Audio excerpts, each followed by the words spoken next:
Hey guys, good morning, welcome back to my new blog. তো শীতের সকালে আরও একটা নতুন ব্লগ নিয়ে চলে এসেছি। তো অনেক হয়েছে কলকাতা, বর্ধমান, কাটোয়া, এবার নয় হয়ে যাক দিল্লি, আগ্রা, লালকেল্লা। তো শীতের সকালে আরও একটা ভিডিও নিয়ে চলে আসলাম। আর আজকে জার্নিটা অনেক ভিডিও হতে চলেছে, কারণ আজকে যাচ্ছি কলকাতা থেকে নিউ দিল্লি। আমার এক পাশে দাঁড়িয়ে আছে এখন হাওড়া নিউ দিল্লির পূর্ব এক্সপ্রেস। তো দেখতে পাচ্ছি দাঁড়িয়ে আছে এখন হাওড়া নিউ দিল্লি পূর্ব এক্সপ্রেস। তো এই ট্রেনে এখন জার্নি করবো, চলে যাবো সরাসরি দিল্লি। চলো দেখতে থাকো ভিডিওটা। পিছনে আছে এসি ভালো হলো, এবার আছে স্লিপার ক্লাস। তো আমার টিকিটটা দেখি স্লিপার ক্লাসে। আর একটা দুঃখের খবর, আমার টিকিট এখনও কোনো কনফার্ম হয়নি। তো আমি টিকিট করেছি ডিসেম্বর মাসের 19 তারিখে, বাট এখন কোনো টিকিট কনফার্ম হয়নি।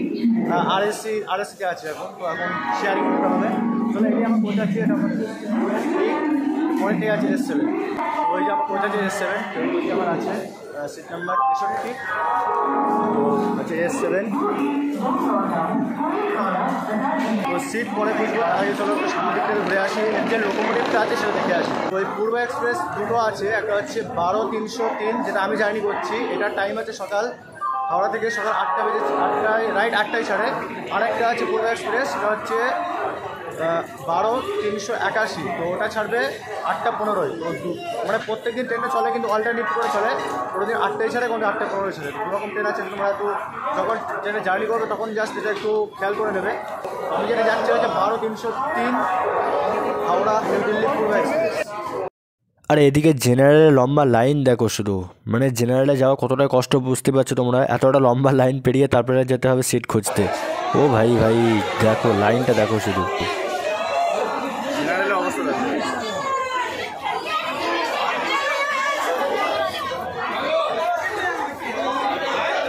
এখন আছি হাওড়া 9 নম্বর প্ল্যাটফর্মে। তো ওই দেখতে পাচ্ছি হাওড়া স্টেশন, বাট এখন আমার পিছনে দেখতে পাচ্ছি হাওড়া লেখা আছে। বাট দেখ কিছু সময়ের অপেক্ষা, তারপরে দেখতে পাচ্ছি লেখা থাকবে দিল্লি, ঠিক আছে। তো এই যে আমার ট্রেন দাঁড়িয়ে আছে আজকে হাওড়া নিউ দিল্লি পূর্ব এক্সপ্রেস। লোকোমোটিভ যেটা আছে ওয়াপ 7 সম্ভবত। তো চলো এখন ছাড়বে এটা 8টায়, এখন হচ্ছে 7:47, মাত্র 4 মিনিট টাইম আছে। তো আমাকে কোচ বুঝতে হবে S7 পৌঁছেছে আবার। চলো কোচে যাওয়া যায়। তো আজকে প্রথম মানে এত লং জার্নি করছি, ঠিক আছে। সম্পর্কে 24 ঘন্টা, প্রায় 24 ঘন্টা জার্নি করতে হবে। বুঝতে পারছি অবস্থা খারাপ হয়ে যাবে। চলো ট্রেন ছাড় টাইম হয়ে এসছে, প্রায় মাত্র 9 মিনিট টাইম আছে। তো আমার পৌঁছেছে S7, সামনেই আছে এটা হচ্ছে S1। তো এই আছে S7। তাহলে আমার কোচটা খুঁজতে হবে এখন। সাবুন বলিয়ে সাবুন, সব এবার সাবুন। ওই তো ওটা ছেড়ে গেলে কেন? ওই যে ছেড়ে সামনে দেখি একটু। তো ওই যে আছে 63, এটাই তো। ঘড়ির কাটাই রাইট 8টা বাজতেই আমাদের আজকে সওয়ারি ড্রাইভার সাহেব একটা হরেন মেরেই টান দিল, ছুটলো তার নিজের গন্তব্যস্থলে। তবে হাওড়া স্টেশনকে ছেড়ে যেতেও আমার একটা মনের মধ্যে অনুভূতি জাগছিল। বারবার স্টেশনের দিকে চেয়ে থাকছিলাম, যা আজ বাংলা ছেড়ে চলে যাচ্ছি উত্তরপ্রদেশ, দিল্লি। তো ঘড়ির কাটাই রাইট 8টা বাজে, হাওড়া থেকে দিল্লি উদ্দেশ্যে রওনা দিল আমাদের আজকের ট্রেন। চলো পরবর্তী স্টেশন আছে বর্ধমান। আর আমাদের আজকের রুটের টোটাল 22 থেকে 23টা স্টেশন পড়বে, তার মানে 22 থেকে 23টা স্টেশন হল্ট করবে। আমাদের পৌঁছানোর টাইম আছে আগামীকাল সকাল 6টায়, বাট যত সম্ভব 24 ঘন্টায় লেগে যাবে। এই জায়গার সাথে বোনাস ফ্রি, মানে 22 ঘন্টার সাথে আবার 2 ঘন্টা বোনাস দিতে হবে। চলো দেখি কটায় পৌঁছাই। চলো তোমার সাথে কথা হচ্ছে। জানলার ধারে বসে বাইরের দৃশ্যগুলো ক্যাপচার করতে লাগলাম। মনে হচ্ছে আমার ট্রেনের থেকে ইলেকট্রিক পোস্টার আর গাছপালাগুলো বেশি স্পিডে দৌড়াচ্ছে। দেখতে দেখতে হঠাৎই একটা স্টেশন স্কিপ করে চলে গেল। পরে ভিডিওটা পজ করে দেখলাম এটা ছিল বেগমপুর স্টেশন। কয়েক সেকেন্ডের মধ্যেই একটা স্টেশন স্কিপ করে চলে যাচ্ছে আমাদের আজকের ট্রেন। ট্রেনের স্পিড তখনও 130 কিমি/আওয়ার। আমাদের আজকের সিট আরএসিতে থাকলেও, মানে আমাদের সিট ছিল 63, বাট ওখানে ছিল একজন মহিলা, তো তার কাছ থেকে আমরা সিটটা অল্টারনেট করে নিয়েছি। সো আমাদেরকে আসানসোল পর্যন্ত এভাবে যেতে হবে, অ্যান্ড তারপরেই আমাদের নিজের সিটে বসবো।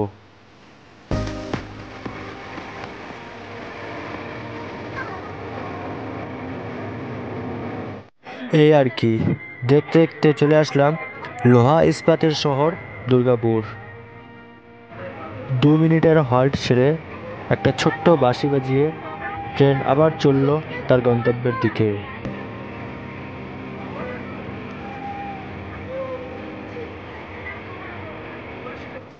আজকে জার্নিটা হবে 5টা রাজ্যকে নিয়ে। প্রথম আমরা ওয়েস্ট বেঙ্গল অতিক্রম করলাম, মানে আমাদের রাজ্য বাংলা। বর্তমানে আমরা এখন আছি ঝাড়খণ্ড রাজ্যে, পাহাড় জঙ্গল মরুভূমির রাজ্য। পরবর্তী রাজ্য আছে আমাদের বিহার, অ্যান্ড তারপর আছে ইউপি, অ্যান্ড তারপর আমাদের গন্তব্যস্থল দিল্লি, রাজধানী শহর দিল্লি। এক একটা রাজ্যই প্রকৃতির এক একটা রূপ।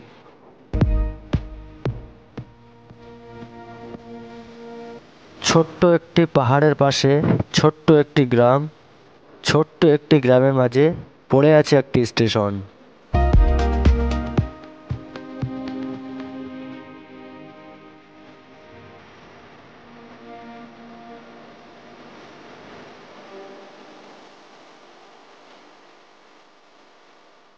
বর্তমানে আমি এখন যাচ্ছি ঝাড়খণ্ড রাজ্যের ওপর দিয়ে, আর এই ঝাড়খণ্ড রাজ্য জুড়ে আছে প্রকৃতির অন্যরকম একটি রূপ।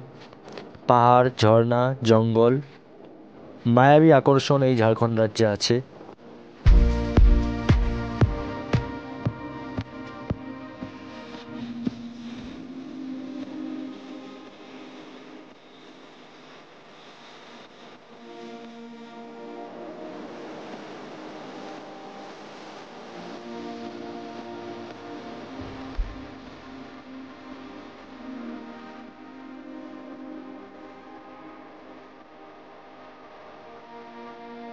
তো গাইস, আজকের জার্নিটা খুবই কষ্টকর, কারণ প্রথমত আমাদের সিট কনফার্ম হয়নি, আরএসি সিট, মানে একটা সিটে দুজন থাকার কথা, বাট দুজনের জায়গায় আজকে 6জন। কারণ এত লোকের সিট ওয়েটিংয়ে আছে, মানে টিকিট ওয়েটিংয়ে আছে, তারা কোথায় বসবে, সব মানে যে যার মতো বসে পড়ছে। আমাদের দুজনের সিট, সেখানে বসে আছি আমরা 6জন। কিছু করার নেই, অ্যাডজাস্ট করে নিতে হবে, ওপরে মনে বসে আছে। এইভাবেই যেতে হচ্ছে, দিনটা তো এভাবেই কাটলো, দেখা যাক রাতে কি অবস্থা হয়। তো আর কি করব, এভাবেই যেতে হচ্ছে। তো একটা সিটে আমরা এখন দুজন শুয়ে আছি কোনো রকম, মানে কাত হওয়ার মতোই। তো একটা সিটে ভাগাভাগি করে শুয়ে আছি। ওদিকে আমাদের হুজুর শুয়ে আছেন, আর আমিও শুয়ে আছি এখানে। তো চলো এবার যাদের ওয়েটিং টিকিট তাদের কি অবস্থা একবার দেখে নেওয়া যাক। পুরো কোচটা একবার ঘুরিয়ে তোমাদেরকে দেখাই। তো এই দেখতে পাচ্ছ আমার পাশের অবস্থা, যেখানে মানে যেটাতে হাঁটা হয়, সে হাঁটা চলার রাস্তাটা, মানে কি করবে মানুষ, ওয়েটিং টিকিট, এইভাবেই রাত তো কাটাতে হবে। এভাবে নিচেই মরার মতো শুয়ে আছে, যেদিকেই তাকাচ্ছি মানে মানে এই সময় যদি কেউ ওয়াশরুমে যায় না তাও অসুবিধা, ওয়াশরুমে পর্যন্ত যাওয়া যাবে না। চলো ওয়াশরুমের ধারটা কি কন্ডিশন একবার দেখিয়ে যায়। তো এবার আসলাম ওয়াশরুমের দিকে, বাট ওয়াশরুমের সামনে তো এই অবস্থা দেখতে পাচ্ছি, বাট ওয়াশরুমের ভিতরে আর বলতে আজব লাগছে, ওয়াশরুমে যে যাবো ওয়াশরুমের ভিতরেও 6-7 জন বসে আছে, মানে টয়লেট পর্যন্ত করা যাচ্ছে না এমন অবস্থা। মানে স্লিপার ক্লাস এখন জেনারেল ক্লাসের মতো হয়ে গেছে। সত্যি করে বলতে স্লিপার ক্লাস আর আগের মতো স্লিপার ক্লাস নেই, একদম পুরো জেনারেল।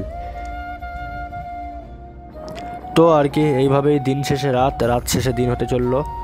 সো আমরা প্রায় গন্তব্যস্থলের দিকে চলে এসেছি। ঘড়ির দিকে তাকিয়ে দেখি 6টা 30 বাজে, বাট এখনও সকাল হয়নি, যেহেতু দিল্লির টাইম আমাদের কলকাতা টাইমের থেকে 8 ঘন্টা আগে পরে আছে। সো যাই হোক, চলো একেবারে দিল্লিতে নেমেই তারপর তোমাদের সাথে কথা হচ্ছে। রাত কেমন কেটেছে তোমরা অবশ্যই আন্দাজ করে নিয়েছো যে কীভাবে আমাদের রাত কেটেছে ট্রেনের মধ্যে। সো যাই হোক, কিছু করার নেই, ফেরার টিকিটটাও কিন্তু আরএসি আছে, এইভাবে আমাদেরকে যাওয়া আসা করতে হবে। কী আর করবো, 2 মাস আগের থেকে টিকিট করেছি, মানে ফেব্রুয়ারি মাসের 7 তারিখে জার্নি টিকিট, কিন্তু টিকিট করা হয়েছে ডিসেম্বর মাসের 19 তারিখে, বাট দুর্ভাগ্য 2 মাসেও আমাদের টিকিট কনফার্ম হয়নি। তো অবশেষে নিউ দিল্লি স্টেশন পৌঁছানোর আগের মুহূর্তে তিলক ব্রিজ স্টেশনে আমাদের ট্রেন দাঁড়িয়ে গেল। পাশ দিয়ে দেখলাম একটা ট্রেন ছুটে চলেছে, খেয়াল করে দেখলাম এটি সেই তাজ এক্সপ্রেস, যেটার টিকিট আমার আগামীকালকে আছে তাজমহল দেখার জন্য। আশা করি ভিডিওটা খুব শীঘ্রই আসছে, অপেক্ষায় থাকবে তোমরা।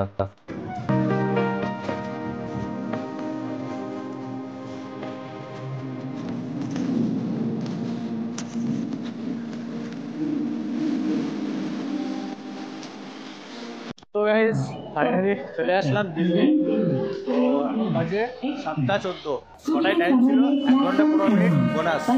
যাই হোক, অনেক কষ্ট, টিকিট কনফার্ম হয়ে আরেসি বুঝতে পারছো যা অবস্থা ছিল। আর সরি তোমাদের সাথে কথা বলতে পারিনি ডাইরেক্টলি।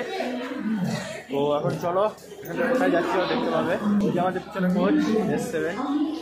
তো এখানে এসছি ট্যুরের জন্য, ঘুরতে এসছি। তো চলো কোথায় কোথায় ঘুরছি সব দেখতে হবে নেক্সট ভিডিওতে। তো এই ভিডিওটা কেমন হচ্ছে জানি না, আশা করি নেক্সট ভিডিওগুলো ভালো হবে, দেখতে পাবে।